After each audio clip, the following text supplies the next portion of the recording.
Passar a palavra ao líder Rafael Mota. Ele pediu 15 minutos, é 25, mas ele falou que, em consideração aos companheiros aqui, está todo mundo ansioso para falar 15 minutos. Senhor presidente, eu gostaria de agradecer Vossa Excelência pela compreensão e dizer que é um prazer estar fazendo esse pronunciamento sobre Vossa presidência, que muito bem representa o seu Estado. Queria agradecer também o deputado José Priante, que cedeu esse espaço para que a gente pudesse fazer esse nosso pronunciamento.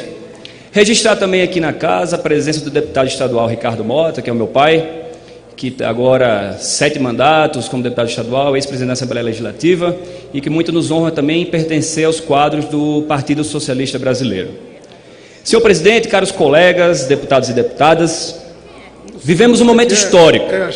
E ter essa consciência é importante, pois a história só costuma se revelar nas suas essências para gerações seguintes. Mas hoje, todos nós temos a certeza de que a história, em toda a sua plenitude, está se desenrolando sobre os nossos olhos, tendo cada um dos presentes como participante dos fatos. A idade não isenta ninguém da obrigação de conhecer a história, até mesmo para não repeti-la como farsa. Mas cada geração tem o direito de construir o seu tempo, sem desprezar os alicerces erguidos pelos que passaram antes.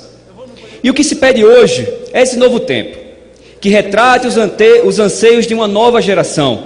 Queremos poder viver essa experiência e a sociedade já deu provas de que é necessária uma nova postura, uma nova prática política, que rompa com antigos padrões e inaugure um fazer político mais próximo da sociedade, transparente, verdadeiro e inovador. Negar o caminho democrático que a política permite é abrir mão da nossa civilidade. Não é isso que queremos. Após tantos anos de arbítrio, temos que lutar a cada dia para reforçar a estabilidade democrática que alcançamos, reforçar as instituições que hoje funcionam na sua plenitude e cobrar delas equilíbrio e as garantias de ampla defesa que a lei garante. E se os tempos cobram mudanças, devemos procedê-las. A permanência por longo tempo no mesmo grupo do poder gera anomalias, independentemente dos acertos cometidos, dos avanços alcançados. Por exemplo, senhor presidente, na minha cidade natal, temos um exemplo disso. O que vemos hoje é a acomodação, a mesma prática, a falta de inovação, de novos rumos, de mudanças reais que acompanhem o nosso tempo.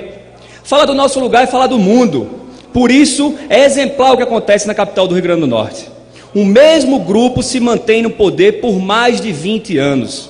E o que era inovação há 2 décadas, hoje é mais do mesmo, sem atender às expectativas das novas gerações.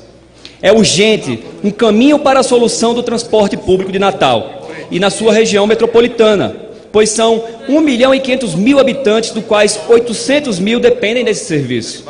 Essa região se mantém no papel, sem uma ação efetiva que parta da capital. E o que temos hoje é uma indefinição com relação a uma política séria e transparente sobre o transporte público. Soluções caras e totalmente sem uso, como estações de transferência que não transferem ninguém, um total desrespeito ao usuário, que é obrigado a enfrentar o sol, chuva, sem abrigo decente nas paradas de ônibus. Aliás, há uma profunda escassez de abrigos para quem possa usar o transporte público. Sem falar na falta de soluções criativas para melhorar a vida dos passageiros, como aplicativos com horários para consultas online ou simplesmente a modernização da frota. Natal, que foi uma das primeiras cidades a utilizar frotas movidas a gás veicular, deixou passar essa experiência para apostar no tradicional ônibus a diesel, poluindo nosso ar, que já foi considerado o mais puro das Américas. Por isso, é preciso dar espaço para novas experiências. É necessário avançar, para além de onde essas experiências repetidas e várias gestões chegaram. Sabemos que existem dificuldades e que não são poucas. Por isso, se faz necessária uma conversa em reserva com a sociedade. Não é possível mais conviver com soluções capengas, verdadeiras gambiarras apresentadas como material de primeira. E para isso, é preciso coragem para mostrar a realidade como ela realmente é. Se o Hospital Municipal entrega à população de Natal, no lugar de outros 2 fechados, não tem condições de atender a demanda existente, por que inauguraram com pompas? A quem eles pensam que enganam Para tentar amenizar essa realidade, o nosso mandato destinou para Natal mais de R$1 bilhão, mesmo com todo esse contingenciamento que estamos vivendo do governo federal, para investimentos na saúde e nas unidades médicas. A saúde precisa de mais investimentos e, como deputado federal, não me esquivei de fazer a minha parte. Por falar em inaugurações, senhor presidente, foi preciso um projeto de lei municipal, de nossa autoria, quando vereador da cidade de Natal, para que as obras inauguradas estivessem efetivamente acabadas. Isso parece óbvio, mas devido a uma prática já histórica dessa mesma administração, a lei se fez necessário. E, infelizmente, essa matéria ainda tramita na Câmara Municipal da minha cidade, permitindo assim a inauguração de obras inauguradas com pompas e depois permanecem fechadas ao público. O mercado das rocas, que custou aos cofres públicos a quantia de R$5 milhões ao longo de 8 anos de obras atrasadas. Além disso, 90 dias já inaugurados e continua fechado. Ainda posso destacar obras paralisadas sem um desfecho que é entregue à população, como, por exemplo, o caso do viaduto do Baldo, interditado há anos e orçado em quase R$2 milhões. Sem falar nas obras que não resistem a poucos meses de uso, como as recuperações ocorridas na orla marítima da cidade, depredadas pela falta de uma fiscalização adequada e campanhas públicas que conscientizem a população. Obras que protagonizam um eterno recomeço e uma inutilização indeterminada. Pelo exposto, inclusive, senhor presidente, apresentamos propostas semelhantes aqui nessa casa em tramitação na Câmara dos Deputados. Natal é uma cidade linda por si mesma, mas o seu potencial natural merece ser melhor aproveitado. O turismo tem endereço fixo ali, pois recebe mais de 2 milhões de visitantes por ano, oriundos de todo o mundo. A sociedade deve ser atraente para os que aqui chegam, mas também para os que nela moram e trabalham. Afinal, sendo boa para quem nela mora, será melhor ainda para os que a visitam, não é mesmo? Somos um povo alegre. Quando temos a mínima oportunidade de festa, aproveitamos.